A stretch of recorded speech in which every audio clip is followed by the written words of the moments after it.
bonsoir. Bonsoir tout le monde. Bonsoir et bienvenue. J'espère que vous êtes tous et toutes bien installés. On sent que la salle a été un peu chauffée, ce qui est quand même agréable par les temps qui courent.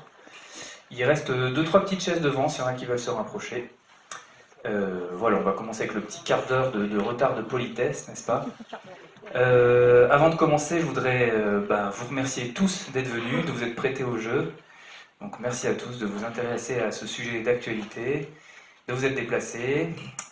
Merci beaucoup aux Gilets jaunes du rond-point du bourg, comme je les appelle, le petit groupe qui s'est mobilisé pour diffuser l'information, des affiches, des tracts. Merci à vous, merci beaucoup.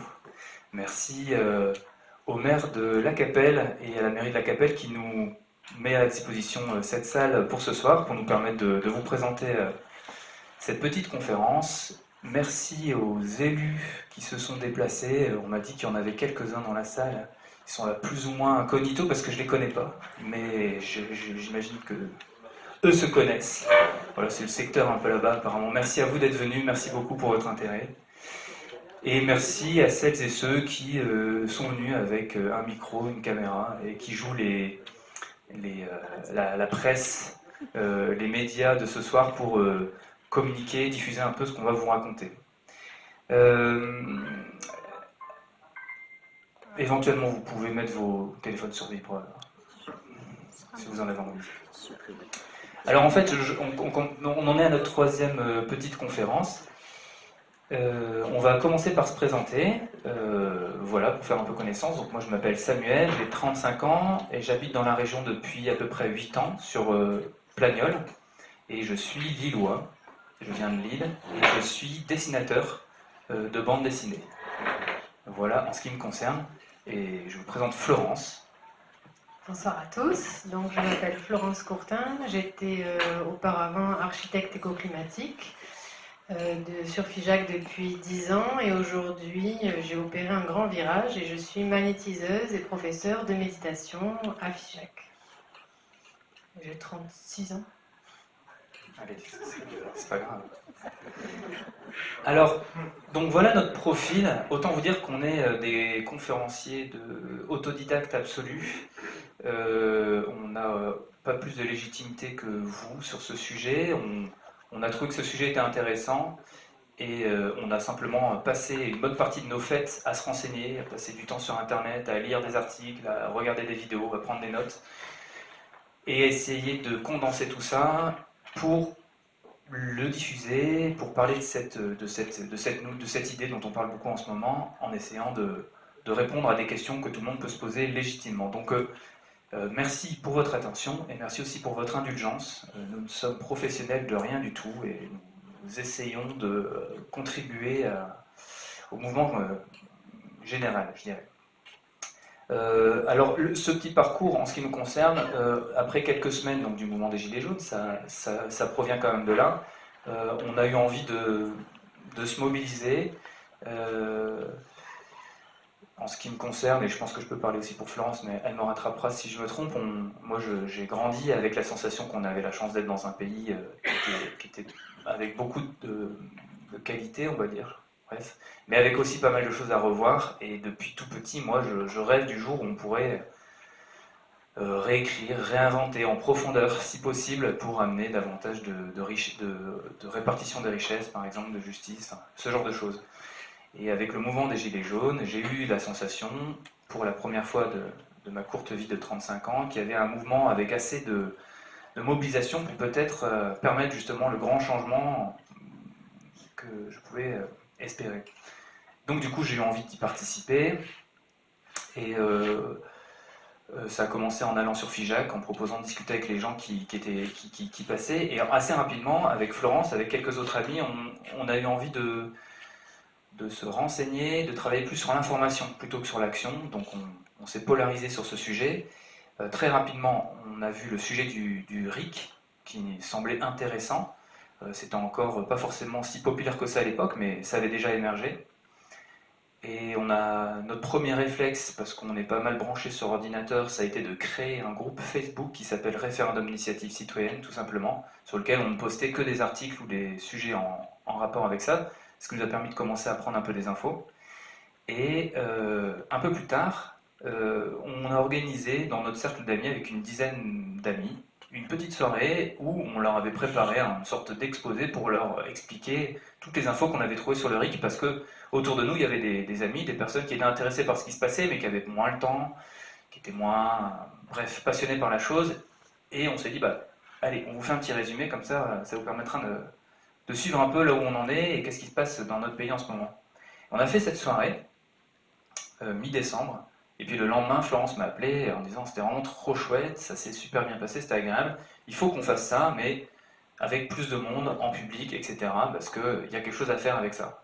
Et du coup, de cette idée, on a commencé à bosser, creuser, contacter les différents groupes de Gilets jaunes qu'on connaissait pour être soutenus, et notamment au niveau de la communication, de l'organisation.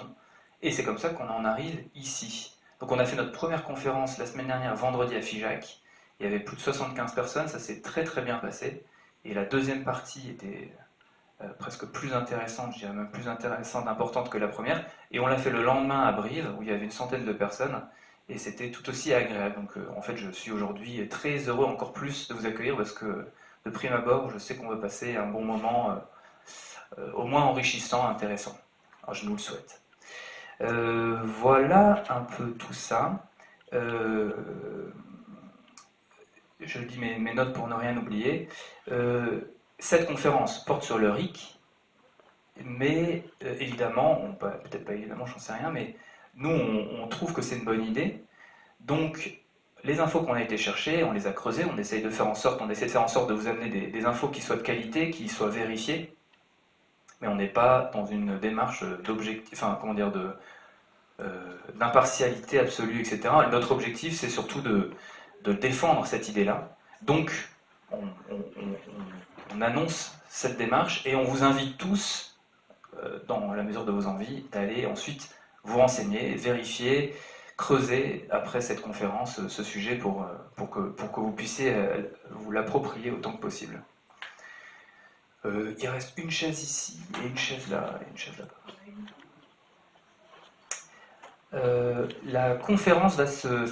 Cette soirée va se passer en deux parties. On va d'abord pendant 1 heure vous faire un petit exposé de toutes nos informations, et puis dans un deuxième temps, on prendra 1 heure aussi pour échanger des questions-réponses, des interventions avec tout le monde. Chacun pourra bien amener sa petite pierre à cette soirée, et on vous invite autant que possible à noter les questions qui vous viendraient éventuellement, pour éviter d'interrompre la première partie, essayer de faire en sorte que ce soit le plus fluide possible, et de poser les questions éventuellement dans la deuxième partie. Voilà. Ça, c'était pour l'introduction. On rentre maintenant dans le cœur du sujet. Allons-y, c'est parti. Tout le monde est toujours bien, ça va? C'est trop fort, pas assez? Tout va bien? Bon, super. Rajustez-vous sur la chaise. D'accord. Alors,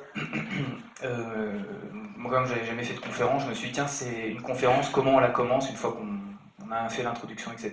Et puis je trouvais que c'était chouette de commencer par une citation, alors j'en ai pris une, qu'on entend beaucoup en ce moment, je vais vous la lire et je vais vous rappeler éventuellement d'où elle vient. La voici, elle parle de la démocratie, elle en donne une définition. La démocratie, c'est le gouvernement du peuple, par le peuple, pour le peuple. Cette phrase a été pas mal reprise, mais apparemment, le premier à l'avoir dit, ou le plus connu en tout cas, c'est Abraham Lincoln, donc président des États-Unis, qui a œuvré et permis l'abolition de l'esclavage.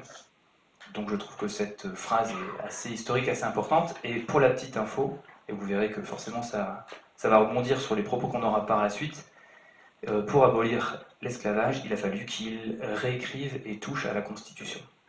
C'était pas forcément une mauvaise chose. En tout cas, je pense qu'on est tous aujourd'hui assez heureux qu'il ait fait ce geste-là à l'époque. Voilà la petite citation d'introduction. Et puis ensuite, une réflexion qui continue d'ouvrir un peu le sujet, qui vient d'un certain Yves Saint-Omer, donc un professeur en Sciences Po et spécialiste de la démocratie, que j'ai entendu il y a une semaine sur France Culture. Ils ont fait une série d'émissions assez intéressantes sur la démocratie. Et ce monsieur expliquait, d'après lui, que là où on en est arrivé aujourd'hui, on avait devant nous trois possibilités, trois scénarios. Il y avait un premier scénario qu'il résumait en disant il y aurait un scénario, ce serait une involution autoritaire. Donc involution, c'est un peu le contraire de évolution, d'accord? Donc il y a une sorte de retour en arrière en termes de principes démocratiques, et par contre une augmentation en termes d'autorité. Ça c'est un premier scénario, et on peut en ce moment en voir quand même déjà certaines formes d'une certaine manière. Hein. Un autre scénario, ce serait une post-démocratie. Alors, je ne connaissais pas ce mot, en fait, il est assez employé par les spécialistes. La post-démocratie, c'est en fait une démocratie dans laquelle on continue tous de voter, on peut débattre, etc. Tout va bien, c'est vraiment une démocratie, mais ce sont les grands marchés financiers qui prennent les vraies décisions. Et en fait, nous, on peut voter, on peut débattre, mais les sujets sur lesquels on a vraiment encore la main se réduisent, et ce sont les marchés qui en fait prennent les grandes décisions. Et enfin, le troisième scénario, il parlait de démocratisation du système, et donc amener le système dans lequel on est à continuer d'avancer, de se transformer pour aller davantage vers quelque chose où le principe démocratique est de plus en plus présent. Évidemment, je suis plutôt pour ce troisième scénario, et les deux premiers scénarios, on peut le voir même actuellement, ne sont pas forcément incompatibles. Il peut y avoir une involution autoritaire, tout en mettant en place une post-démocratie dans laquelle on est déjà plus ou moins, quoi qu'on le veuille, quoi qu'on en dise. Et enfin, juste pour la petite info, il terminait en disant que de ces trois scénarios, il ne savait pas vers lequel on allait, mais il considérait que la seule chose qui était sûre, c'est que on se trompait si on imaginait que le système dans lequel on était aujourd'hui était le bon pour toujours et à jamais et qu'il ne changerait plus jamais. Donc ça, je trouvais que c'était pas mal intelligent aussi de dire ça. Donc voilà, en fin de compte, parler du RIC, comme on va le faire ce soir, c'est s'interroger aussi pas mal sur le principe démocratique. On s'est rendu compte, notamment avec les questions-réponses qu'on a en deuxième partie, que le RIC, c'était surtout une porte d'entrée pour débattre, pour échanger, pour se poser des questions sur des sujets encore, des questions de fond, des questions, bref, que c'était, avant tout peut-être une porte d'entrée, un bon prétexte du coup pour aller se chercher les uns et les autres citoyens, et qui donnait envie en fait de bouger pas mal d'autres choses, de s'éveiller, de se documenter, de se renseigner et d'aller un peu plus loin autant que possible. Voilà. Comme vous pouvez le voir sur ce paperboard invisible, nous avons un plan de la conférence que je vais du coup vous dire. Imaginez-le, il est ici. On va commencer par un tout petit point vocabulaire démocratique parce qu'en préparant cette conférence, on ne savait pas vraiment qui on allait avoir en face de nous. On a apparemment des experts, des élus, c'est génial, vous nous rattraperez, vous nous donnerez vos lumières à la fin. Mais on a peut-être des personnes qui viennent pour la première fois s'intéresser à ce genre de sujet. Donc voilà, on va commencer par un petit point qu'on a intitulé Vocabulaire démocratique. On fera ensuite un petit tour par l'histoire de la démocratie française, parce que nous, on a un peu creusé le sujet, on trouvait que c'était intéressant de se demander d'où on venait, pourquoi on est arrivé ici aujourd'hui, quelles étaient les étapes, etc. Et puis, une fois qu'on aura fait un peu d'histoire, on fera une mini-pause sur le combat pour apporter le droit de vote des femmes, parce que dans un autre temps, il y a eu des assemblées qui devaient se rassembler comme les nôtres pour se demander s'il fallait donner le droit de vote aux femmes ou pas. Ce sujet a existé bel et bien, et on va vous en apprendre de bien bonnes.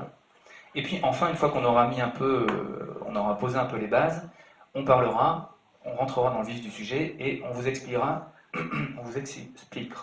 ce qu'est le référendum d'initiative citoyenne en toute matière, celui dont on entend parler en ce moment. Une fois qu'on aura fait ça, on fera un petit crochet par la Suisse, parce qu'ils ont une certaine histoire sur le sujet, ils peuvent nous apprendre potentiellement des choses. On fera un autre petit crochet pour vous parler du RIP, RIP français, qui existe déjà. Qu'est-ce que c'est? À quoi il sert? D'où il vient, etc. On va vous en apprendre de bien bonnes aussi avec celle-là. Et on terminera avec la série d'avantages du RIC qui nous semble assez évident, les raisons pour lesquelles nous on défend cette idée-là. Et à la fin, comme on commencera un peu à s'endormir, etc., on vous a réservé une surprise, un invité surprise. Vous allez voir, c'est un sketch génial. C'est la meilleure partie. Restez au moins jusque-là. Alors c'est parti avec un petit peu de vocabulaire démocratique. Donc prenons d'abord l'étymologie de la démocratie, pour ceux qui ne le savent pas. Démocratie vient de démos, qui signifie le peuple, et de kratos, qui signifie le pouvoir. Donc le pouvoir au peuple. Voilà l'étymologie. Passons maintenant à la définition. La démocratie est un régime politique dans lequel le pouvoir est détenu par le peuple, sans qu'il n'y ait de distinction due à la naissance, à la richesse ou à la compétence. Pas de distinction sur la naissance, sur la richesse ou sur la compétence. Ça, c'est la démocratie. Et donc, le dernier principe, c'est le principe d'égalité, qui est quand même assez cher à la France. Il doit peut-être être inscrit quelque part ici. Bref, liberté, égalité, fraternité. Le principe d'égalité. Ça, c'est la démocratie, c'est le grand principe. Mais ensuite, chacun peut inventer un peu les règles, la manière avec laquelle il va appliquer ça. Et globalement, sur Terre actuellement, on distingue en fait 3 types de démocratie. On va parler de la démocratie directe, de la démocratie indirecte, qu'on appelle aussi la démocratie représentative, et entre les deux, on peut trouver la démocratie semi-directe ou participative. Okay. Directe, semi-directe, indirecte. La démocratie directe, en fait, c'est une démocratie dans laquelle le peuple exerce directement le pouvoir sans représentant. D'accord ? Donc, c'est assez simple à imaginer. À chaque fois, le peuple s'exprime sur tous les sujets. Hop, on est dans une démocratie directe. La démocratie indirecte ou représentative, c'est celle dans laquelle on est. Les citoyens, le peuple, a ce fameux pouvoir, puisqu'on est en démocratie, et il va décider d'élire des représentants, et il donnera, en fait, le peuple va donner son pouvoir à ce moment-là à ses représentants, qui vont exercer le pouvoir à la place, ou en tout cas au nom du peuple. On espère que c'est au nom du peuple. Et puis entre les deux, en fait, c'est une sorte de mixte, où il y a un peu de direct, un peu d'indirect. On parle donc de démocratie semi-directe, participative. Il faut savoir qu'à l'heure actuelle, toutes les démocraties sur Terre sont indirectes, et que la seule, selon les spécialistes en la matière, qui est semi-directe est la Suisse, notamment grâce à son système de rites qui est pas mal utilisé depuis pas mal de temps. Voilà pour le vocabulaire, c'était assez rapide, mais au moins ça pose, on vérifie qu'on a les mêmes mots, ou en tout cas que moi je vous explique comment je vais utiliser ces mots-là ce soir, sur quelle définition. C'est bon pour tout le monde, on continue ? Alors go, c'est parti. Nous voici maintenant plongés dans l'histoire de la démocratie française. Donc encore une fois, je vous rappelle pourquoi on s'est posé ces questions-là, parce qu'on s'est dit que c'était quand même bien de savoir d'où on venait, comment on est arrivé jusqu'ici, quelles étaient les bases, et puis aussi parce qu'en creusant ces sujets, on a trouvé des informations absolument passionnantes. Donc la Révolution française de 1789 n'a pas tout de suite abouti au fonctionnement qu'on a actuellement, il y a forcément eu des étapes, toute une série d'évolutions, et il faut savoir que initialement en 1789, il y a eu des grands débats, avec des hommes politiques, avec des intellectuels, bref, tout un tas de personnes qui se sont demandé, très bien, si on veut changer de système, maintenant, quelles sont les règles du nouveau système qu'on va mettre en place ? Et en fait, il y avait 2 camps. Il y avait un camp qui était représenté par la figure emblématique de Jean-Jacques Rousseau, et ce camp-là défendait le principe d'une démocratie directe. Maintenant, vous savez ce que c'est, je viens de vous l'expliquer juste avant. Une démocratie directe dans laquelle le peuple décide directement pour les orientations politiques du pays. Ça, c'était Jean-Jacques Rousseau. Mais en face, de l'autre côté, il y avait un autre camp qui défendait une autre vision. C'était donc l'abbé Sieyès qui en était la figure la plus emblématique. Et je vais vous lire directement sa citation la plus connue. Il faut savoir que donc lui défendait un système représentatif. Et faites bien attention aux mots, je n'ai pas dit une démocratie représentative, j'ai dit un système représentatif. Voici donc sa citation, et je vais vous la décortiquer, ou en tout cas vous la rendre un peu plus accessible juste après. Il disait ceci: « Les citoyens, qui se nomment des représentants, doivent renoncer à faire eux-mêmes la loi.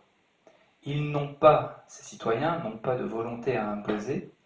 Si les citoyens dictaient leur volonté, la France ne serait plus un régime représentatif, mais une démocratie. Et cela n'est pas souhaitable.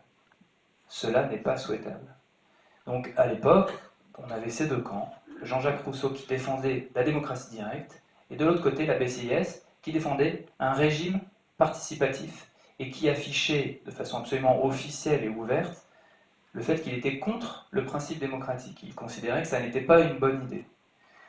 Malheureusement, je dois vous dire tout de suite les résultats de ce grand débat, c'est la deuxième partie qui a remporté la manche. C'est donc sur cette base-là qu'on a construit notre démocratie, et du régime représentatif de l'époque. Aujourd'hui, on a transformé, donc il y a eu des évolutions évidemment, mais dans les grandes bases, dans les grandes lignes, on part quand même de ça. Les mots ont changé, aujourd'hui on parle donc de démocratie représentative, mais dans le fond, pas mal de choses n'ont pas tant évolué que ça, et en tout cas sur la définition même des mots, c'est quand même assez intéressant. Juste pour info, et pour ne pas charger de façon trop cruelle ce pauvre ABCIS, il avait quand même à l'époque deux raisons principales et assez entendables qui lui permettaient de défendre ce régime représentatif. La première, c'est qu'il considérait que le peuple n'était pas assez intelligent pour prendre des décisions concernant l'État. Ça peut faire écho un peu au débat actuel, mais toujours est-il que lui considérait que le peuple n'était pas assez intelligent et il pouvait éventuellement expliquer ça en disant il faut quand même le garder en tête qu'à l'époque il n'y avait que les Français, la plupart des Français ne savaient pas lire, ne savaient pas écrire, que l'école publique n'existait pas encore, et que la presse, la grande presse, enfin la presse accessible n'existait pas non plus. Donc peut-être qu'on ne peut pas parler d'intelligence, d'éducation, j'en sais rien, mais toujours est-il qu'il y avait ces quelques éléments-là qui pouvaient aller quand même dans son sens. Encore une fois, je vous rassure, aujourd'hui, la majorité des Français savent lire et écrire, vont à l'école et ont accès aux médias. On a franchi quelques pas, et tant mieux. Le deuxième principal argument qui était avancé pour défendre le régime participatif, c'était le fait qu'à l'époque, les déplacements se faisaient à cheval, et donc les informations mettaient beaucoup de temps à circuler, et pour maintenir la cohésion et les décisions importantes de l'État, ça avait du sens de centraliser le pouvoir et les prises de décision. Aujourd'hui, encore une fois, heureusement, les informations ne circulent plus à cheval, et elles circulent même parfois plutôt trop vite que pas assez. On a fait quand même pas mal de progrès. Voilà, gardons en tête, si vous voulez bien, nos origines, un régime représentatif qui s'opposait au principe démocratique. Heureusement, entre-temps, il y a eu un certain nombre de combats, d'évolutions, de transformations de cette république, de ce système, de ce régime représentatif, dont un combat qui nous a semblé vraiment intéressant, important, sur lequel s'arrêter un instant, celui pour le droit de vote des femmes. Et je passe forcément du coup la main à ma collègue. Alors effectivement, on peut faire le parallèle entre ce qui se passe aujourd'hui et le combat qui a été mené pour le droit de vote des femmes. Je vais rappeler quelques dates. En 1848, en France, est créé le club La Voix des femmes. Et donc, il y était un club de femmes qui se regroupaient et discutaient on va dire, de la volonté d'obtenir le droit de vote pour les femmes. En 1928, le droit de vote des femmes a été accordé en Angleterre et en 1944, il a été accordé en France. Ça veut dire qu'en France, il y a eu un siècle on peut presque dire même de combat pour obtenir ce droit de vote des femmes. En Angleterre, ça a mis un peu moins de temps parce qu'elles étaient beaucoup plus virulentes. Elles s'appelaient les suffragistes. En France, elles s'appelaient les suffragistes, merci. Et en Angleterre, les suffragettes. En Angleterre, elles étaient donc on les appelait plus virulentes, mais en France, donc elles manifestaient et il y avait régulièrement des arrestations, donc, puisque ça ne plaisait pas aux autorités, donc quand elles manifestaient, elles se faisaient arrêter. Il y avait donc des thèses et des arguments avancés sur la capacité électorale qui permettaient donc de débattre sur pour ou contre accorder le droit de vote aux femmes. Donc je vais vous lire quelques passages qui sont... vous allez voir vous-même qu'est-ce qu'ils sont d'ailleurs ces passages. Les femmes n'ont pas la compréhension de la politique. On a donc parfaitement raison d'exclure de la vie politique les femmes et les personnes qui, par leur peu de maturité d'esprit, ne peuvent prendre une part intelligente à la conduite des affaires publiques. C'est donc la thèse d'Émile Morlot en 1884. Il y avait également du coup au Sénat donc, des débats, et donc là c'était en séance du 5 juillet 1932, un sénateur, Armand Calmel, qui dit ceci: « Nous sommes disposés à accorder aux femmes tout ce que leur sexe a le droit de demander, mais en dehors de la politique. Donner le droit de vote aux femmes, c'est l'aventure, le saut dans l'inconnu, et nous avons le devoir de ne pas nous précipiter dans cette aventure. » Je vous laisse là aussi faire le parallèle avec ce qui se passe aujourd'hui, ce qu'on peut entendre. Et enfin, donc, on disait aussi que le droit de vote des femmes il était considéré comme subversif, c'est-à-dire qu'il pouvait troubler l'ordre établi. Et on avait peur que les femmes votent pour les extrêmes. Alors on pensait qu'elles allaient être influencées, à droite par leur curé, et à gauche parce qu'on les considérait trop sociales. Donc voilà, on a eu aussi d'autres formes d'exclusion par le passé aussi des minorités. On a eu des grands combats par rapport au droit de vote des ouvriers, et ils ont longtemps été exclus, enfin, en tout cas on a cherché à les exclure régulièrement dans l'histoire, et notamment il y avait une loi qui disait que pour obtenir le droit de vote, il fallait être domicilié à un endroit pendant plus de 3 ans. Or, à cette époque, les ouvriers étaient très mobiles et donc c'était une façon en fait de les exclure du droit de vote. Donc on voit que régulièrement en France, on a eu des minorités qui ont dû, enfin les femmes ne sont pas une minorité, mais carrément des catégories de population qui ont dû se battre pour obtenir le droit de vote ou des droits citoyens.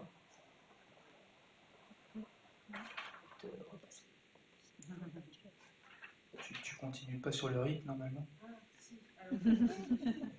Ce qu'on avait dit après, Je n'avais pas repris. Je continue.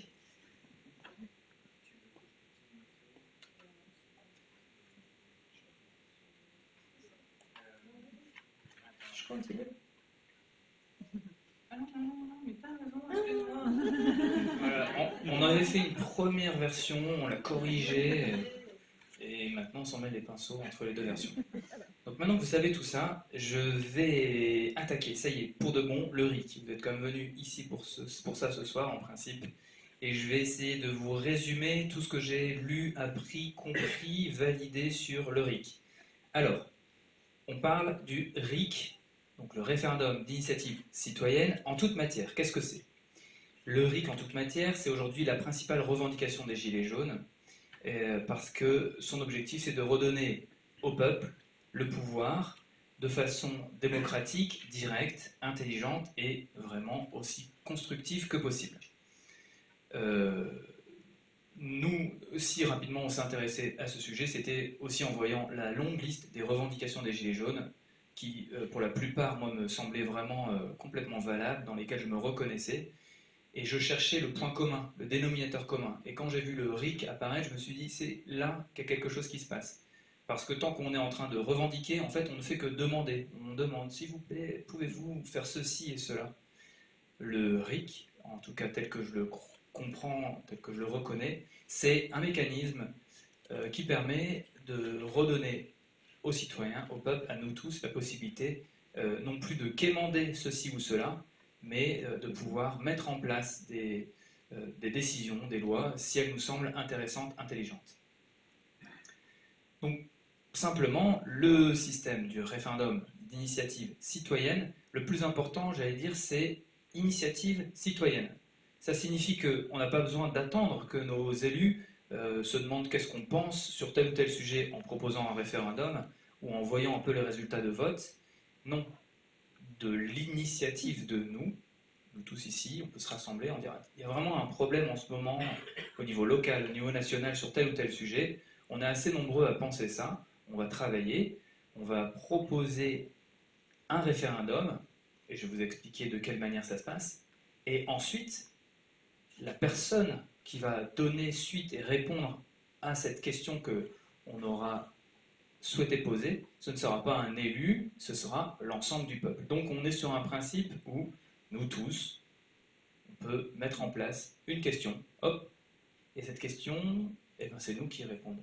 Le référendum d'initiative citoyenne, qui permet donc au peuple de redevenir véritablement souverain. Alors, ces référendums, celui qui est espéré en ce moment, le RIC, en toute matière, on en distingue 4 différents.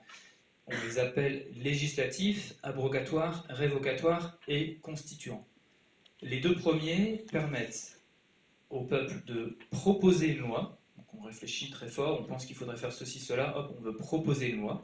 Le deuxième permet de dire non mais cette loi qui a été inventée à Mathusalem ou même l'année dernière, vraiment elle nous semble aberrante, on voudrait l'enlever. On peut enlever une loi. Le référendum révocatoire permet destituer un membre du gouvernement, un élu, peu importe si on a l'impression que cette personne ne fait plus le travail ou n'est pas à la hauteur des promesses, hein, bref, on peut destituer un élu. Et enfin, le référendum constituant permet carrément d'aller réécrire une partie éventuellement de la Constitution. Est-ce que c'est juste un article? Est-ce que c'est une partie plus importante? En tout cas, on peut aussi décider qu'il y a quelque chose à améliorer, si possible, dans la Constitution. Voilà les 4 formes du RIC. Et s'il est demandé actuellement en toute matière, et ça c'est important de le signaler, c'est que on espère, on aimerait pouvoir faire en sorte qu'il n'y ait pas de limitation précisément sur l'application de ce RIC. Il existe déjà dans pas mal de pays, on va vous en parler juste après, mais par exemple, on peut enlever la partie fiscale, par exemple. On peut enlever la partie des traités internationaux. Mais bah, bon, vous pouvez poser des questions, mais tout ce qui concerne l'international, non. Ou bien, il peut y avoir aussi des limitations sur, bah d'accord, mais par contre, vous ne pouvez pas enlever une loi. Enfin bref. Donc là, l'objectif, c'est que non seulement on puisse faire ces 4 actes fondamentaux, proposer une loi, l'enlever, destituer un élu ou reprendre la Constitution, mais aussi qu'on puisse le faire sur tous les sujets qui concernent la politique et le fait de mener le pays dans lequel on vit.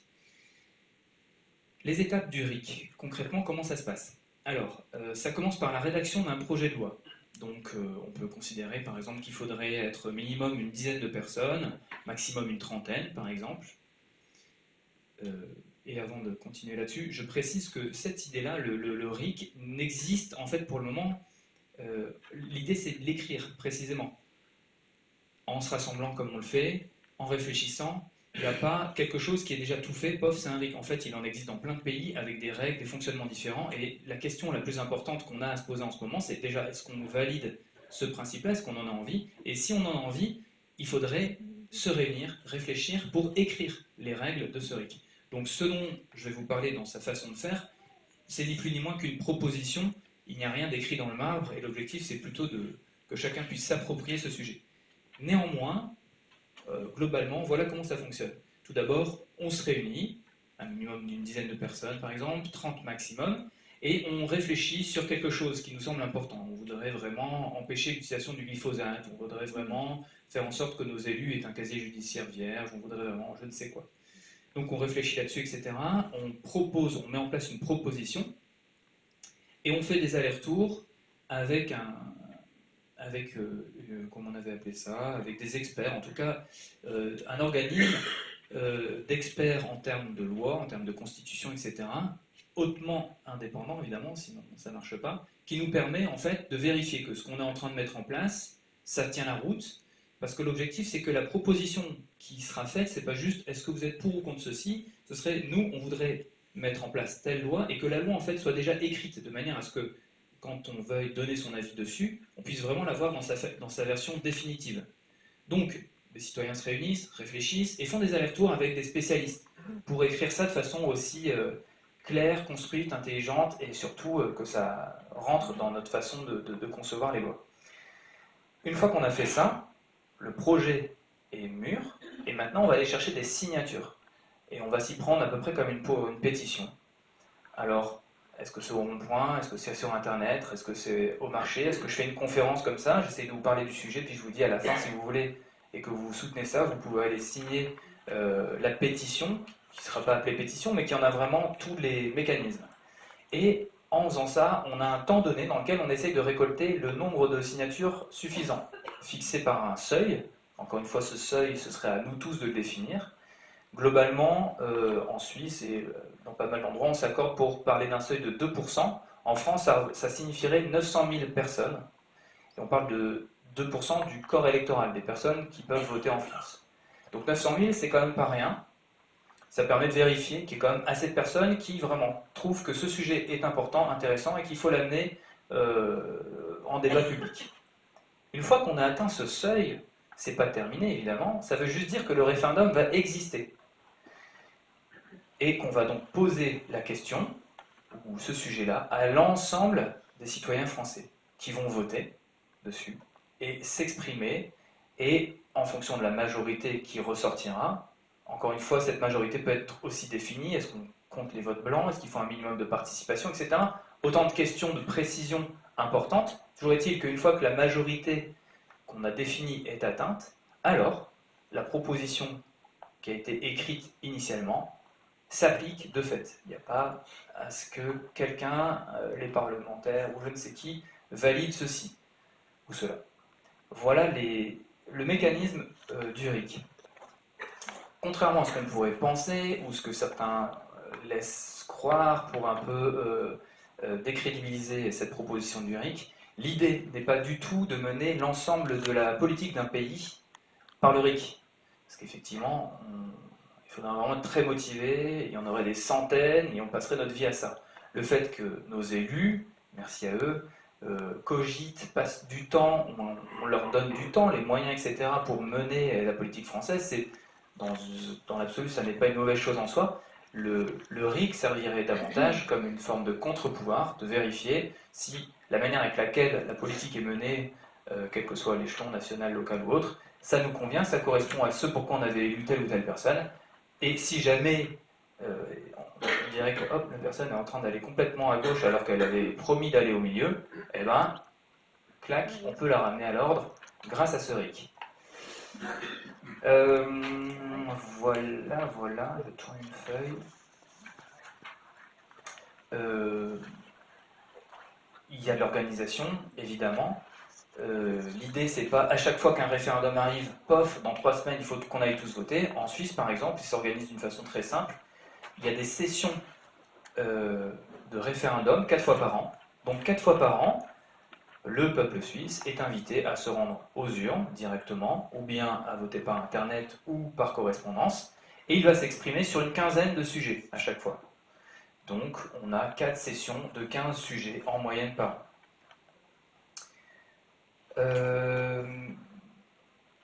Petite précision aussi, de temps en temps on entend dire que c'est un peu binaire de se positionner sur des questions qui peuvent parfois être assez subtiles, assez complexes, en disant juste oui ou non, pour ou contre. Il existe, notamment encore une fois en Suisse, mais dans d'autres endroits aussi, quelques idées qui permettent de rendre cet outil aussi intéressant, intelligent que possible. Par exemple, si nous proposons une loi, peu importe laquelle, l'Assemblée peut faire une proposition. Le Parlement peut faire une proposition. Ah, vous nous proposez cette loi, bon, très bien. Bon, bah nous, on vous propose celle-là, c'est pas exactement la même, on y a réfléchi, on pense que celle-là, elle est un peu mieux. À ce moment-là, quand on arrive pour voter, on peut dire contre les deux, pour la première proposition, pour la deuxième proposition. On peut aussi, et ça existe vraiment concrètement, imaginer des formes de questions qui sont plus complexes. On a le référendum simple, pour ou contre, Et puis on en a d'autres qui sont appelés référendums préférentiels.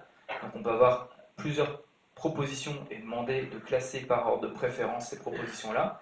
Il peut y avoir des référendums à choix multiples, où on demande avec quelle proposition on se sent en accord ou non, des référendums par notation, on va noter, et enfin des référendums à jugement majoritaire, où par exemple la question c'est comment jugez-vous cette loi, et on peut répondre avec 5 tendances différentes, on peut dire très bien, bien, assez bien, passable, insuffisante ou à rejeter. Voilà, c'était juste pour préciser le fait que cet outil est aussi complexe qu'on décidera de le rendre en fait. On entend aussi souvent dire que ce RIC vient de nulle part, qu'est-ce que c'est que cette idée de marginal, complètement, etc. machin, ça tient pas la route. En réalité, le référendum d'initiative citoyenne dans ses mécanismes, dans ces mécanismes existe depuis bien longtemps dans pas mal d'endroits. On le trouve donc en Allemagne, au Venezuela, en Italie, on le trouve dans quasiment la moitié des États américains, et on le trouve en Suisse.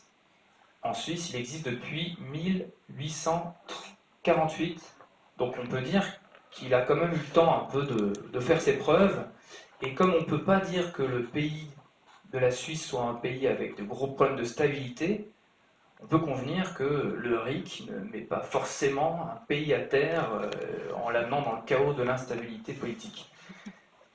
Et donc c'est pour ça qu'on va s'arrêter un petit peu chez nos voisins, aller se demander comment ça se passe, en n'oubliant pas que, donc Florence va vous expliquer un peu celles qui sont enseignées sur le sujet, le RIC qui existe actuellement en Suisse, encore une fois, est une forme de RIC. Il a des avantages et des inconvénients, ils l'ont écrit, ils l'ont fait évoluer, etc.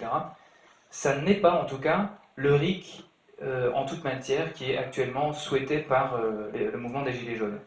C'est un RIC différent, voilà, mais qui peut nous renseigner quand même un peu sur pas mal de choses.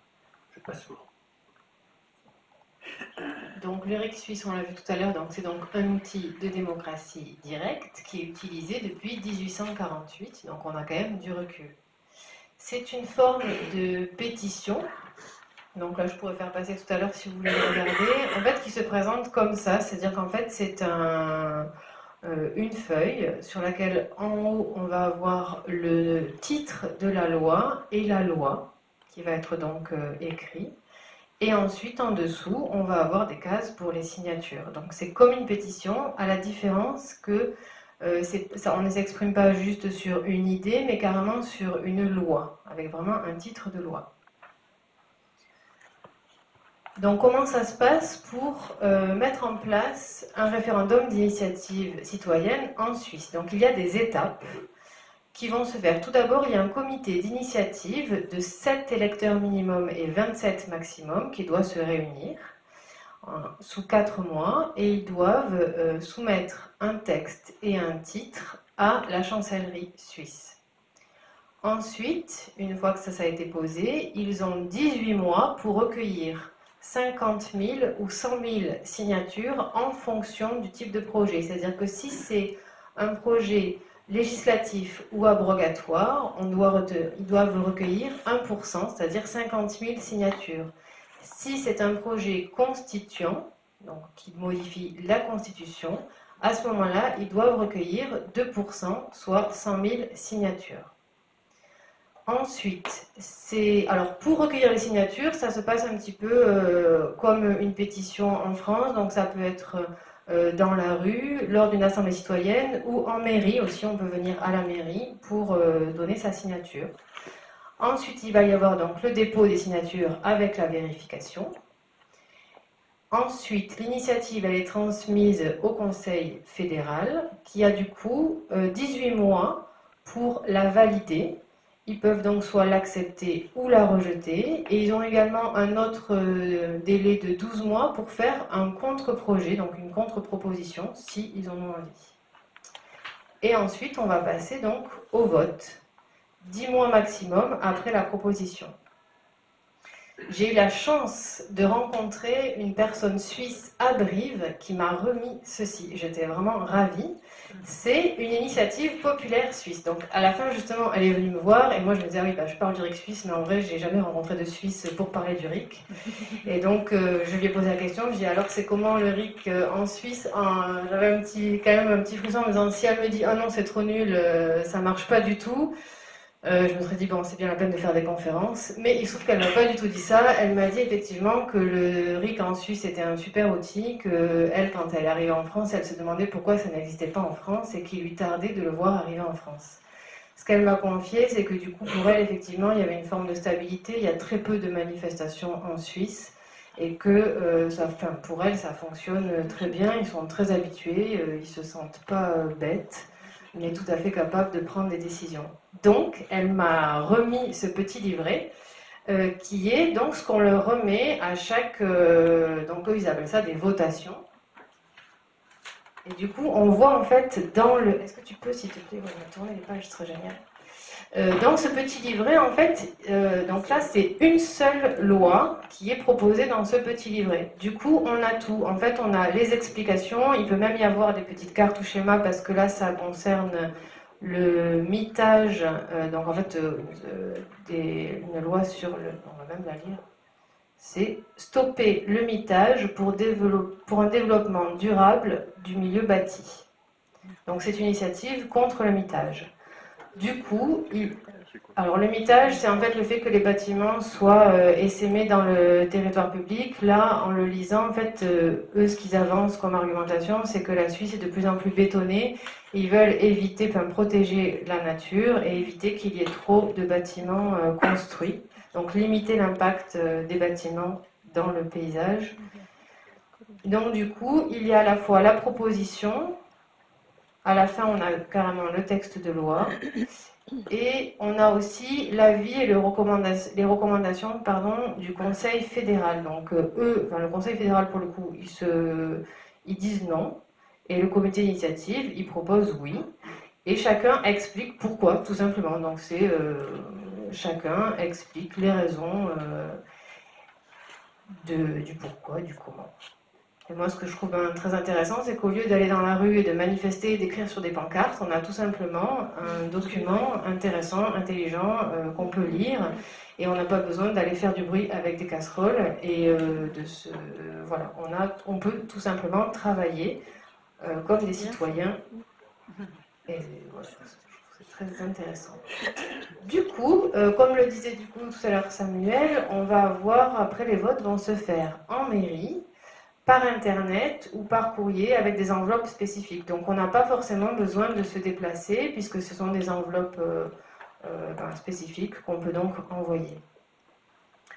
Au niveau des chiffres, en 100 ans, on a eu 284 initiatives. Il y a eu du coup la moitié à peu près qui n'ont pas abouti. Et certaines ont été retirées par les comités d'initiative. D'autres ont été annulés par le Parlement et d'autres encore n'ont pas recueilli assez de signatures. Donc ce n'est pas forcément un processus qui aboutit toujours, mais du coup, en fonction de chaque cas, ça peut effectivement aboutir. D'après les témoignages suisses, il y avait aussi une interview d'un rédacteur en chef d'un journal suisse qui expliquait lui aussi sa vision du RIC suisse et qui faisait le parallèle aussi aujourd'hui. Lui, il expliquait justement que pour lui, le RIC suisse permettait aussi que justement les présidents ou ministres, etc., enfin le gouvernement en général, deviennent la cible des mécontentements. Pour lui, quand il y a un RIC en place, c'est les citoyens qui sont responsables de la politique et pour lui, il y a moins de mécontentements et moins ciblé, comme on le voit aujourd'hui, où on va dire, la colère se cristallise et ça tend de manière générale les citoyens. Donc, je vais le redire parce que c'est quand même important, il constatait aussi qu'il y avait très peu de manifestations en Suisse, qu'il y avait une forte implication citoyenne. Et on va aussi plus loin, il disait carrément, donc là ça m'a donné envie de creuser, je l'ai entendu tout à l'heure, donc je n'ai pas pu encore creuser, mais ça donne envie. Il expliquait aussi qu'en Suisse, il y avait une autre forme de démocratie.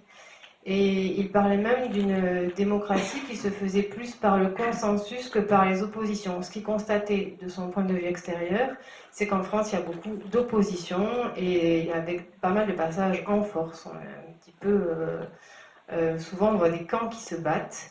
Or, là-bas, il avait l'air carrément d'expliquer que du coup, il y a plus de consensus et de recherche de solutions globales qui contenteraient l'ensemble.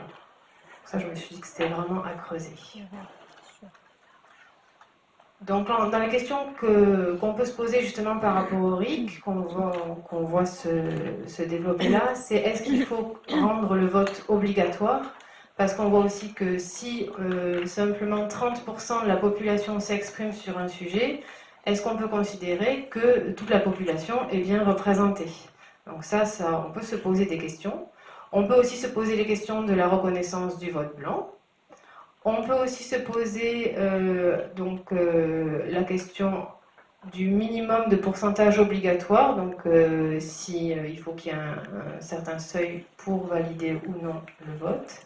Ça rejoint le côté obligatoire ou pas. Et est-ce qu'il faut aussi à quel niveau, on va dire, de contrôle, quel niveau de contrôle va avoir le Parlement? Là, on va le voir par rapport au RIP tout à l'heure, on va en parler.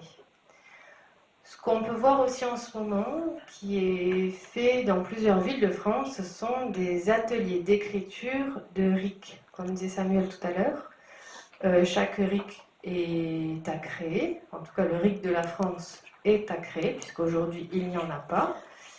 Et dans les ateliers d'écriture de RIC, donc il y en a par exemple à Montpellier, j'ai contacté Cahors, eux ils ont mis en place, ils sont sur le 6e atelier constituant qui se passe à Villeneuve-sur-Lot, donc ils travaillent avec Agen, donc Cahors et Agen travaillent ensemble sur ça. Et on a, donc je vous ai aussi ramené ici une grille, et donc c'est, est-ce que tu peux noter? Merci beaucoup. C'est un tableau pour écrire un RIC. Donc du coup, ça pose un petit peu toutes les questions. Justement, les seuils des signatures, les votes obligatoires, pas obligatoires. En fait, toutes les questions qu'on se pose sur le RIC et qui doivent être précisées. Et ils ont fait différentes colonnes, justement, donc avec comment ça se passe dans les autres pays. Comment ça se passe aussi? Parce qu'en décembre, il y a eu 2 propositions de RIC qui ont été déposées. Il y en a eu un par la France Insoumise et un par Olivier Morlex, que j'ai trouvé cette semaine. En tout cas, il y a eu 2 projets de RIC qui ont été déposés en décembre à l'Assemblée nationale, qui sont un peu différents. Donc, France Insoumise, ils ont repris les 4, que ce soit dans constituant, abrogatif, révocatoire, j'avais déjà dit constituant, bon, les 4. Or, l'autre projet, il n'est pas constituant. Donc, il y a 2 projets déjà différents qui ont été déposés à l'Assemblée. Et là, ce qui est intéressant aussi, c'est de dire, on peut donc écrire son RIC, en tout cas les citoyens peuvent écrire le RIC qu'ils souhaitent pour la France. Et si ça vous intéresse, donc c'est quelque chose qu'on peut regarder. Il y a aussi, vous pouvez rejoindre les ateliers d'écriture ou en lancer, créer vous-même une initiative d'atelier de RIC.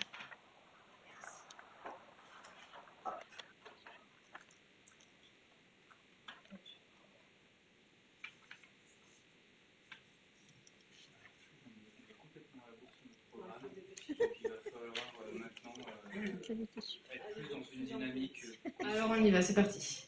Donc il y en a qui disent que le RIC en France, on n'en a pas besoin parce qu'on a le RIP. Or, on va voir qu'est-ce que c'est que le RIP. Donc il y en a qui disent que... Ça va être un peu chiant si on parle comme ça. Tu n'es pas obligé de dire les choses rapidement, tu peux peut-être les cibler sur l'essentiel, surtout sur le RIP. Sur ma partie, c'est plus facile d'accélérer. Je ne sais pas comment on va faire pour la suite. C'est vrai? C'était des éléments cruciaux. Alors, en 1793, il y a un mathématicien Condorcet qui parlait déjà du RIP. En 1936, un philosophe aussi qui parlait déjà du RIP en disant que ça permettrait de mettre fin aux libertés que la volonté parlementaire est tentée de prendre avec la volonté électorale. Donc c'est quelque chose qui date aussi, le RIP, et depuis 1981, tous les partis, que ce soit écologistes, droite, gauche, etc., ont toujours parlé du RIP. Aujourd'hui, on dit que le RIP est un référendum d'initiative populaire ou partagée. Il y a les deux versions qui circulent. On va voir ce que c'est en réalité. Donc, il y a eu un changement de constitution en 2008 pour dire que du coup, on pouvait faire un référendum avec 20% des parlementaires et 10% des électeurs. Or, donc quand on voit ça, on se dit, ben déjà, c'est pas populaire, c'est partagé, puisque c'est forcément des parlementaires et des électeurs. Donc ça veut dire que déjà, le RIP, il n'est pas un référendum d'initiative populaire, mais il serait peut-être donc un référendum d'initiative partagée. Sauf que en 2013, ils ont voté la loi d'application, donc de la Constitution, de l'article 11 de la Constitution, qui fixe les modalités d'application. Et dans les modalités d'application, en réalité, c'est une proposition de loi déposée donc par les 20% des parlementaires qui va être vérifiée par le Conseil constitutionnel et qui ensuite va recueillir des soutiens des 10% des électeurs. L'initiative, elle n'est donc pas partagée, puisque c'est une initiative parlementaire avec un soutien des électeurs dans la mise en application. Il y a quand même eu des débats qui ont duré 6 ans pour aboutir là-dessus. Effectivement, beaucoup de parlementaires n'étaient pas d'accord et c'est ce qui a finalement abouti. Et on voit bien qu'il y a... Alors là, je n'ai pas tous les extraits de débat, mais on voit bien que le débat a été plutôt à attirer plus pour les citoyens ou moins pour les citoyens. Et apparemment, c'est plutôt moins pour les citoyens qui a été mis en application. Donc, je fais toujours vite. Donc, les problèmes du RIP, on en a déjà vu, c'est que c'est une initiative plutôt parlementaire. Ensuite, un autre problème qu'on voit, c'est le nombre de parlementaires qui doivent soutenir le projet, sachant que pour un projet de loi classique, un seul parlementaire peut déposer un projet de loi. Donc là, il faut qu'il soit 185 à déposer la loi, ce qui fait quand même beaucoup. Ça fait beaucoup. Et aussi le nombre d'électeurs, puisque du coup les soutiens doivent être de 10%, c'est-à-dire 4 550 000. Donc c'est aussi beaucoup, sachant que le record de pétition vient d'être franchi là avec la pétition, l'affaire du siècle, merci beaucoup. Et donc ça a recueilli plus de 2 millions, mais c'est un record. Donc 2 millions, 4 550 000. Et en conclusion, le RIP il est donc en application depuis décembre 2014 et il n'a jamais été utilisé. Bravo Florence, merci. Elle a fait vraiment aussi vite que possible. En fait, je pense qu'on devient à l'aise et puis au fur et à mesure des semaines, on recueille des infos supplémentaires, on ne peut pas s'empêcher de les rajouter, n'est-ce pas Florence? Et du coup, là, il nous reste 2 minutes. Si on veut respecter le timing, on va être obligé de mordre un peu pour quand même vous donner toutes les infos avant de passer à la deuxième partie. Je vais vous faire donc aussi rapidement que possible une petite liste des avantages du riz qui nous semble assez évident. Et on terminera quand même avec notre surprise. On peut pas l'enlever. Vraiment, ça, c'est pas possible. Alors, d'abord, il nous semble que le RIC, donc le référendum d'initiative citoyenne, en toute matière, est utile et nécessaire. Parce que si aujourd'hui les gilets jaunes, ou les retraités, ou les lycéens, ou les écologistes font autant de bruit, de manifestations, comme le disait tout à l'heure Florence, c'est parce qu'il n'y a pas de RIC. S'il y avait ce RIC, et demain, on peut un peu plus cogiter de façon tranquille là-dessus, plutôt que de devoir mettre des bottes bleues ou bien un caouet rouge et d'essayer de tenir les ronds-points pendant des mois et des mois. Ce serait quand même une belle progression en termes d'évolution de mise en place. On pense aussi que le RIC amènera davantage d'implication citoyenne. Parce que précisément, si quelque chose, un sujet me semble vraiment important, je peux me motiver avec une amie, avec d'autres, etc., à mettre en place ce genre de conférence. Je peux enfin avoir la sensation que si je me bouge vraiment, et autrement qu'en s'inscrivant vraiment dans la politique, juste à mon niveau de citoyen, je peux mettre en place des projets importants. Donc je pense que ça mènera davantage d'implication citoyenne, et notamment, surtout, peut-être la chose la plus importante, et c'est ce qu'on est en train de faire et qu'on fera encore plus dans la deuxième partie, le fait de se rencontrer, de débattre, d'échanger, d'avoir des espaces, des moments qui sont vraiment dédiés à ça, chose qui est un peu perdue dans nos habitudes actuelles. On pense aussi qu'il y aura davantage d'implication dans les urnes. Depuis pas mal de temps, l'implication est plutôt en chute libre, et en tout cas moi, quand j'essaie de prendre la température de pourquoi vous n'allez pas voter, la réponse vraiment unanime, c'est bah, ça sert plus à rien. Ça sert plus à rien qu'on vote ici ou là. En fait, ils font la même chose, ça sert à rien. Je pense que si le RIC permet bel et bien de mettre en place des choses concrètes, alors on retrouvera une forme de confiance et d'intérêt dans le principe démocratique, en tout cas dans le fait d'aller voter. Parce qu'on sait que concrètement, ça permettra d'avoir des actions directes et concrètes. Ça permet aussi du coup de garder un certain pouvoir ou contre-pouvoir entre chaque élection présidentielle, qui sont quand même les élections les plus importantes en France, et puis où on peut se retrouver assez souvent avec la sensation de devoir voter entre la peste et le choléra. Là, entre deux élections présidentielles, on peut encore avoir un mot à dire. Ça permet aussi, évidemment, un minimum de garantir les promesses électorales. Si je vote pour toi, Agnès, que tu me dis que tu vas faire ceci et cela, et qu'en fait tu fais tout le contraire, eh ben, tu peux être sûr que je serai là pour te le rappeler, sauf que cette fois-ci, j'aurais pas besoin de faire des manifestations, que sais-je, je pourrais simplement mettre un RIC en place et te montrer par cet intermédiaire-là qu'on n'a tous pas oublié que tu étais élu pour faire ceci et cela, et que tu as apparemment complètement oublié ça. Ou l'inverse, si je vote pour Agnès, qu'elle fait exactement ce qu'elle avait dit de faire, eh ben, il n'y aura aucun RIC, et ça sera aussi le signe d'une adhésion, justement, de la population. Je grossis un peu les traits, mais ça parle du principe de base. On a des infos, enfin, on peut laisser penser de temps en temps que le peuple aurait moins le sens des responsabilités que les politiciens. Eh bien, figurez-vous qu'il n'en est rien. On pourrait imaginer qu'avec le RIC, on va se monter le SMIC à 6 000, qu'on va faire ceci, cela, des frites tous les jours à la cantine. Eh bien, non, pas du tout. Aux États-Unis et en Allemagne, des études ont été faites qui montrent que les référendums d'initiative citoyenne, au contraire, ont plutôt tendance à faire en sorte que le budget public s'équilibre et soit aussi juste que possible.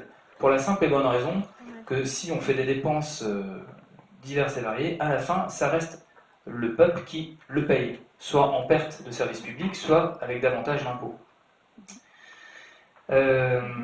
Ça permet aussi de donner au peuple, aux citoyens, à nous tous, la maîtrise de notre destin, notamment dans la dimension internationale. Est-ce qu'on s'allie militairement, économiquement, avec tel ou tel pays? Est-ce qu'on déclare la guerre? Est-ce qu'on fait tel ou tel pacte? C'est comme des choses qui impliquent énormément notre pays et l'ensemble de la population. Avec le RIC, qui serait en toute matière sans limite, on pourrait garder un peu plus la main sur notre destin. Ça permettrait... T'as vu que je parlais, hein? Ça permettrait également de favoriser la stabilité juridique, encore une fois, contrairement à ce qu'on entend dire, que ça mettrait à mal cette fameuse stabilité de nos institutions et le pays avec. On peut voir les choses complètement différemment et considérer que, jusqu'à maintenant, souvent, les gouvernements, il y a une forme d'alternance, droite-gauche, on fait un petit aller-retour par le milieu, mais globalement, il y a des alternances. C'est pas plus mal, c'est comme ça que ça a été un peu conçu, souhaité, en tout cas jusqu'à maintenant que c'est comme ça que ça marche. Mais on peut aussi voir que du coup, ce qui est mis en place par une équipe, bien souvent va être détricoté par la suivante, puis retricoté, et ainsi de suite. Ça, moi, je trouve que ça parle d'une certaine forme d'instabilité, alors que, au contraire, si ce qui est mis en place par une équipe n'est pas remis en question par le RIC, ou bien qu'un groupe mette un RIC en place pour dire non, c'est pas ce qu'il fallait faire, mais qu'il n'obtient pas la majorité, alors on sait qu'on a vraiment déjà consulté d'une façon simple, directe, l'avis de la population. Et donc quand l'autre équipe arrive, si quelque chose a été validé, ça ne sert à rien d'essayer de... Enfin, on peut essayer, mais globalement, s'il n'y a que quelques années qui le séparent, on peut présupposer que le peuple s'est déjà exprimé là-dessus. Donc ça parle d'une stabilité juridique, mais aussi économique, enfin bref, la stabilité qui est quand même assez souhaitable dans pas mal de domaines. Il me reste 3 petits points. le RIC permet de lutter contre le pouvoir de l'argent et de la corruption, parce que, de façon assez naturelle, par exemple les lobbies qu'on trouve à Bruxelles et un peu partout, qui font pression pour essayer de mettre en place leurs produits sur le marché. Et bien si je n'ai que quelques élus à corrompre, je peux le faire assez discrètement et mettre le paquet. Si par contre il faut que je corrompe la moitié du peuple français, c'est déjà plus difficile d'être discret et c'est un peu compliqué. Alors on peut faire distribution de porte-clés, hein, mais il faut quand même être motivé. Donc moins de corruption, on peut considérer que ça évitera aussi de gaspiller de l'argent public en s'embarquant dans des projets pharaoniques qui sont en fait pas du tout soutenus par la population. Des projets comme ça, on en a vu pas mal ces dernières années, donc je ne vais pas m'amuser à en faire la liste. Et enfin, profiter de l'expérience des acteurs de terrain. Il y a de nombreuses associations, collectifs, organisations qui, sur le terrain, s'activent tous les jours, chaque année, et qui ont souvent des idées, de très bonnes idées, qui sont très populaires. Et il suffirait que le RIC existe pour qu'elle puisse les mettre à profit. Voilà, j'ai terminé. C'était la dernière partie, voilà, sur le paperboard, qui était la partie avantage du RIC. Et nous allons passer maintenant à la surprise. J'espère que vous êtes tous très impatients. Alors, en fait, quand on a terminé de préparer cette conférence, c'était il y a à peu près une dizaine de jours, on a beaucoup bossé dessus. Et il s'est passé quelque chose, c'est que M. Emmanuel Macron a commencé à mener le grand débat. Il a commencé ça la semaine dernière. Il a fait l'ouverture de ce grand débat mardi. Et il s'est exprimé longuement sur tout un tas de sujets, et notamment sur le RIC. Donc sur Internet, vous pouvez trouver les passages sur lesquels il s'exprime sur ce sujet. Et vu qu'on bossait dessus depuis un bon moment, voyant ça, on s'est dit c'est quand même... voilà, on peut difficilement faire l'impasse. On est complètement dans un sujet d'actualité, il faut qu'on traite aussi ça. Donc on a essayé de prendre contact avec l'Élysée, etc., pour proposer à M. Emmanuel Macron de se déplacer, de venir nous rencontrer pour avoir la possibilité de lui répondre. Eh bien, j'ai l'honneur de vous dire que M. Emmanuel Macron n'est pas dispo ce soir, mais qu'il a bien voulu envoyer son sosie. Et attention, mesdames et messieurs, ça saute pas aux yeux, mais dans l'espace d'un instant, Florence, préparation sosie. Attention, attention, et... Il y a un droit de chemise. Monsieur Emmanuel Macron. On ne salue pas, hein? Vous l'applaudissez. Ouais, dans la salle d'avant, il y avait une petite coulisse, on avait fait ça mieux, mais bon, on est en retard en plus, alors on fait avec les moyens du bord. Merci, bonjour Monsieur Emmanuel Macron, merci de vous être déplacé, de vous mettre à la portée de la populace, de bien vouloir venir nous rencontrer directement, c'est vraiment très agréable. Merci à vous, en plus on sait que vous avez un programme très chargé. Donc merci. Ce que je vous propose, à vous ainsi qu'à toute l'Assemblée, c'est de vous demander de relire. Alors il y a eu 2 extraits qui parlaient du RIC. Monsieur Emmanuel Macron va relire, réinterpréter sa propre comment on appelle ça, performance, et nous relire le premier extrait. Et puis ensuite on fera un arrêt sur image, on reviendra et on essaiera de commenter. En tout cas moi je me donnerai le droit de faire une réponse sur les différents points qu'il aura abordés, puis on passera au 2e extrait et on fera à peu près la même chose. Est-ce que vous êtes toujours d'accord pour faire ça, Monsieur Emmanuel Macron? Génial, merci beaucoup, c'est parti. On ne doit pas créer une situation de concurrence entre les formes de démocratie.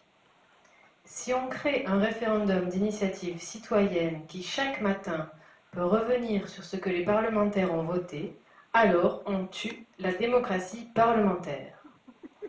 Parce qu'une loi ne me plaît pas, que je ne suis pas de cette majorité, ou que je veux changer les choses, alors je fais un référendum et je reviens dessus 2 mois après, ou 1 an, ou 2 ans après. Dans ce cas, vos représentants ne servent plus à rien et on tue la démocratie représentative. On peut l'applaudir si on veut. On n'est pas obligé.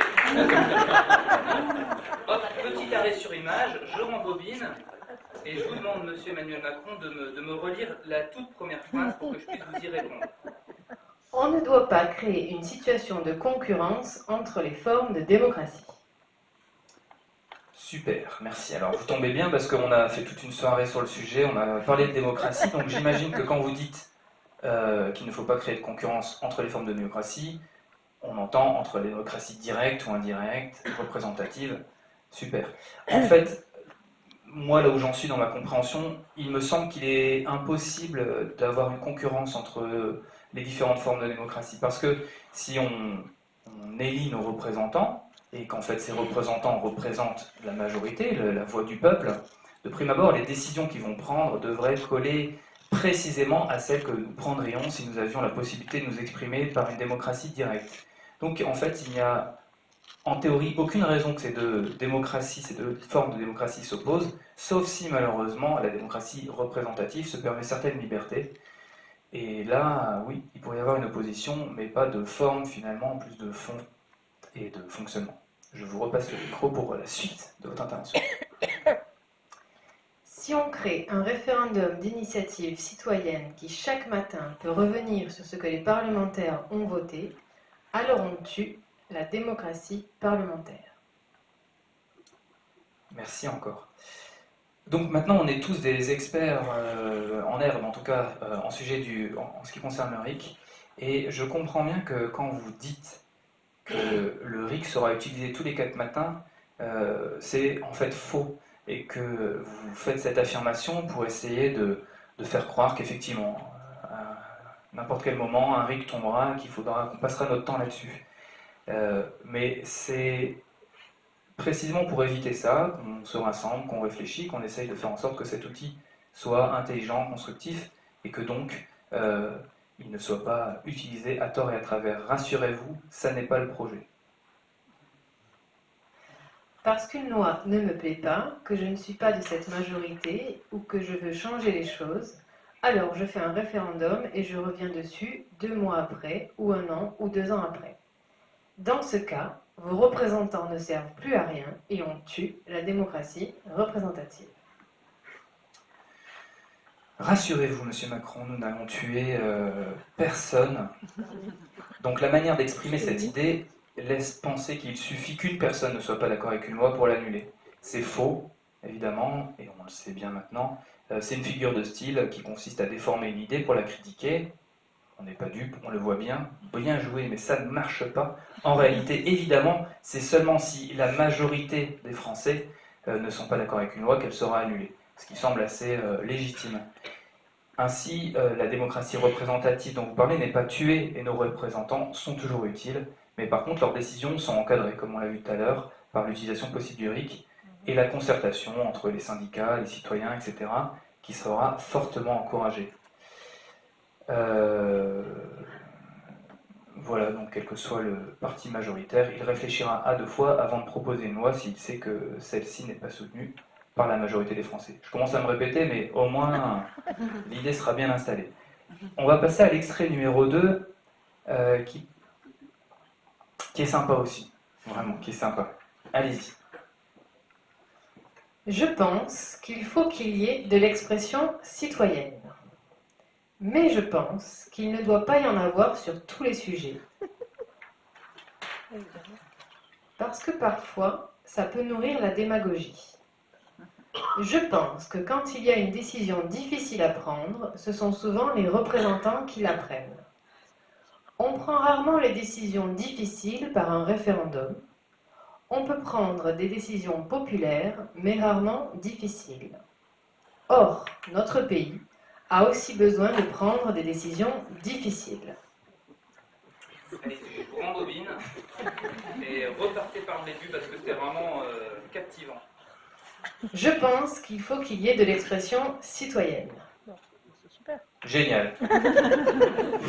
Grande victoire, on peut s'exprimer. Alors profitons-en, tant que c'est encore possible. Donc, Monsieur Emmanuel Macron, notre président, est pour le fait que le peuple et les citoyens s'expriment.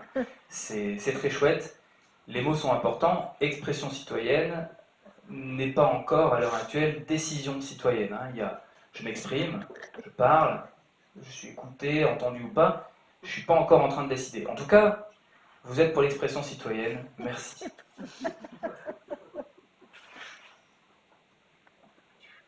Je pense qu'il ne doit pas y avoir d'expression citoyenne sur tous les sujets, parce que parfois, ça peut nourrir la démagogie. Alors, c'est toujours aussi captivant, hein, selon moi. Donc, dans cette partie, M. Emmanuel Macron nous explique deux choses. Il nous explique d'abord qu'il pense qu'il ne faudrait pas que les citoyens s'expriment sur tous les sujets. Et il nous explique cela par le fait que ça pourrait nourrir la démagogie. Alors, sur le premier point, c'est assez intéressant parce que si on imagine que les citoyens ne doivent pas s'exprimer sur tous les sujets, on peut vraiment se demander comment nos représentants, censés nous représenter, vont pouvoir prendre des décisions sur ces sujets sur lesquels on ne s'est pas exprimé.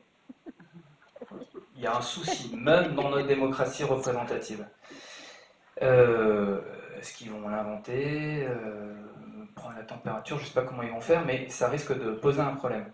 Ensuite, vous parlez de démagogie, et moi j'entends beaucoup ce mot depuis un moment, mais j'étais pas sûr de la définition, j'ai été la chercher, je vais vous la lire pour vous en faire profiter. Voici ce qu'est la démagogie.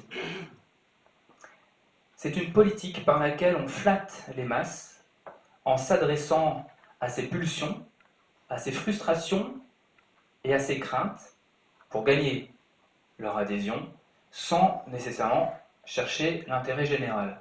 Voilà ce qu'est la démagogie. Moi, ça me pose plusieurs questions quand vous parlez de ça, M. Emmanuel Macron. Je ne vois pas pourquoi l'expression citoyenne flatterait davantage les masses que l'expression des politiciens. Je ne vois pas non plus pourquoi l'expression citoyenne chercherait à mettre en place certaines choses qui seraient à l'encontre, qui iraient à l'encontre de l'intérêt général. Je ne vois pas, et je ne vois pas pourquoi nos représentants seraient plus honnêtes ou plus intègres que les citoyens qui sont censés représenter, et qui ne chercheraient pas à mettre en place des choses qui n'iraient pas forcément dans l'intérêt général. Je ne vois pas pourquoi l'expression citoyenne serait davantage démagogue que l'expression politicienne. Et enfin, si je puis me permettre, M. Emmanuel Macron, vu que vous nous avez fait l'honneur de venir avec cette magnifique petite jupette à paillettes, qui vous sied à ravir, j'aimerais vous demander, M. Emmanuel Macron, que faites-vous lorsque vous dites que le RIC va tuer la démocratie?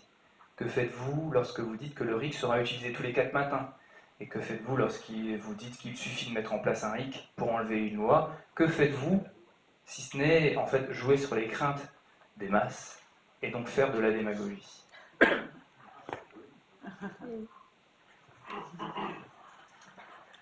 Je pense que quand il y a une décision difficile à prendre, ce sont souvent les représentants qui la prennent. On prend rarement les décisions difficiles par un référendum. On peut prendre des décisions populaires, mais rarement difficiles. Merci. Merci encore, et merci de me donner la possibilité de vous répondre. Donc ici, vous considérez simplement que les citoyens n'ont pas suffisamment de discernement pour comprendre les décisions, pour prendre des décisions difficiles. D'ailleurs, vous nous le rappelez assez bien, quand on prend les décisions qui ne sont pas les bonnes, vous dites que vous avez manqué de pédagogie, ce qui en dit long parfois sur la manière avec laquelle vous nous considérez. Pour prendre une décision populaire, apparemment, c'est bon, on est capable de le faire. Bon, moi, je ne sais pas ce que c'est une décision populaire. Il faudra me l'expliquer. Mais une décision difficile, ça, je peux voir ce que c'est, mais ça, vous considérez que non, ça, on n'en est pas capable. Mais pourtant, c'est bien au peuple, à nous tous, qu'on demande de choisir entre plusieurs candidats aux élections présidentielles. Les candidats se présentent avec des programmes qui sont souvent très complexes, avec des dizaines de points abordés sur des sujets très très difficiles. C'est à nous de nous positionner, c'est à nous de choisir. Donc on pourrait supposer que si on est capable de faire ça, si on se considère compétent pour ça, on peut être compétent pour se positionner sur un sujet à la fois, même s'il est difficile. Et enfin, revient toujours la même question de fond, c'est que si ce n'est pas le peuple qui se positionne et décide sur les questions difficiles, qui sait? Qui fait ça? Si c'est nos représentants, et qui nous représentent, mais sans prendre en compte notre point de vue, on s'éloigne de plus en plus de la définition de la démocratie. Voilà, c'est déjà pas mal de choses. Merci à vous. Vous pouvez enlever votre petite veste et vous pouvez l'applaudir si vous en avez envie.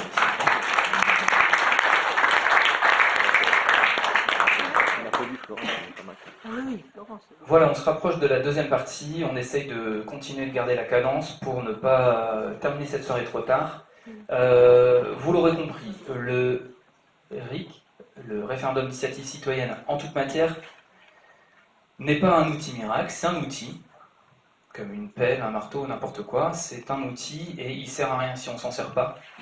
Donc, bien qu'on pense qu'il soit intéressant, intelligent, cet outil de démocratie directe, il ne servira à rien si ce mouvement actuel d'intérêt pour la politique générale s'essouffle, retombe. Il faut que, autant que possible, les citoyens continuent de s'investir, de se positionner, de se questionner sur les questions qui concernent leur pays. On va en parler juste après, mais on sait aussi qu'effectivement, pour que ce RIC soit utile et bien utilisable, il faudrait changer pas mal d'autres choses, s'assurer que les médias soient aussi indépendants que possible, par exemple, et tant d'autres choses qu'il faudrait essayer d'améliorer. Pour ma part, ma petite conclusion m'amène simplement, après toutes ces semaines passées sur ce sujet, j'ai l'impression que si je ne devais garder qu'une seule idée qui pourrait résumer ce RIC, c'est simplement qu'il nous pose à nous tous la question, est-ce que vous validez, est-ce que vous croyez dans le principe démocratique? Est-ce que vous croyez vraiment que le peuple peut décider pour son avenir? Et j'ai l'impression qu'en fait, le débat qu'on va peut-être avoir après, en tout cas les échanges de points de vue, et ce sur quoi nous interroge le RIC, c'est vraiment cette question-là. Je te passe pour la conclusion et après j'enchaîne. Et moi, j'aimerais bien rajouter qu'effectivement, pour moi, le RIC, ça va fonctionner directement avec des assemblées citoyennes. Là, ce soir, on est déjà en assemblée. À Figeac, vendredi dernier, nous étions une assemblée. Et à Brive, il y avait aussi une assemblée citoyenne. À Figeac, nous sommes en train de créer la première assemblée citoyenne hors conférence, parce que là, on est encore dans le cadre d'une conférence. Mais l'idéal, ce serait que ça se transforme en assemblée citoyenne. Et c'est ce qu'on est en train de faire justement à Figeac, avec des commissions de travail, sujet par sujet, de manière à ce que les citoyens puissent avoir effectivement cet outil, mais qu'ils puissent s'en servir et avoir un lieu de regroupement pour discuter de tous ces sujets, qui soient locaux ou nationaux, ou même internationaux d'ailleurs. J'en appelle à la créativité, c'est quelque chose qui existe mais qui est à créer. Et j'en appelle aussi à la tolérance, au fait que du coup on peut être, même si on n'est pas d'accord, on peut discuter. Et je pense que c'est ce qu'on voit émerger en ce moment, c'est-à-dire que du coup on a quand même des personnes qui sont de tout bord politique, ou de toute classe sociale, de tout métier confondu, de tous les âges, et qui se mettent tout d'un coup à discuter de ces questions citoyennes et politiques, avec un respect, je trouve, et une tolérance. En tout cas, c'est ce qu'on a vu déjà dans nos précédents échanges. On était vraiment ravis de ça. Et place au débat. Tu voulais dire encore? Ouais. Alors, on y arrive. Enfin, chacun va pouvoir donner son petit point de vue, poser des questions s'il y en a, etc. Simplement pour répondre comme on avait essayé de le faire, comment aujourd'hui le RIC pourrait concrètement être mis en place? En fait, en ce moment, il y a donc une réforme constitutionnelle qui a été annoncée par l'exécutif, sur lequel pas mal de monde est en train de travailler. Pour que le RIC existe, il faudrait modifier l'article 3 de la Constitution. 2 propositions ont déjà été déposées. Il faut que le débat devienne populaire et que de plus en plus de personnes sachent de quoi on parle pour que ça puisse avancer. Il faut savoir quand même que dans les derniers sondages, plus de 82% des Français sont favorables au RIC. C'est quand même important de le souligner. Et dans l'absolu, on pourrait même imaginer un référendum qui demanderait aux Français s'ils sont pour ou contre le référendum d'initiative citoyenne. Pourquoi pas? Comment soutenir le RIC? Si tout ceci vous a convaincu ou si vous l'étiez déjà avant même de venir, continuez de vous renseigner parce que c'est un sujet assez passionnant. N'hésitez pas à en parler autour de vous, je pense que c'est important. De signer des pétitions, il y en a en local, vous en verrez à l'entrée. Il y en a aussi en ligne, ça permet de continuer de faire monter un peu l'importance du sujet. Et voilà. Dans les mobilisations possibles, il y a la forme conférence qui peut exister sur pas mal d'autres sujets, sur la Constitution, sur la dette publique, sur le système monétaire, sur pas mal de choses qui sont liées à tout ça.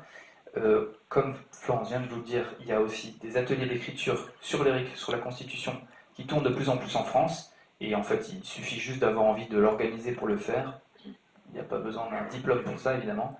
Et enfin, nos fameuses assemblées citoyennes, l'espace de tous les possibles. Ça existe déjà quelque part, ça, je pense. Voilà, on a terminé pour cette première partie. Et merci à vous pour votre attention. On va passer à la deuxième partie. Et si quelqu'un a envie de se lancer, il suffit qu'il lève la main et nous l'écouterons.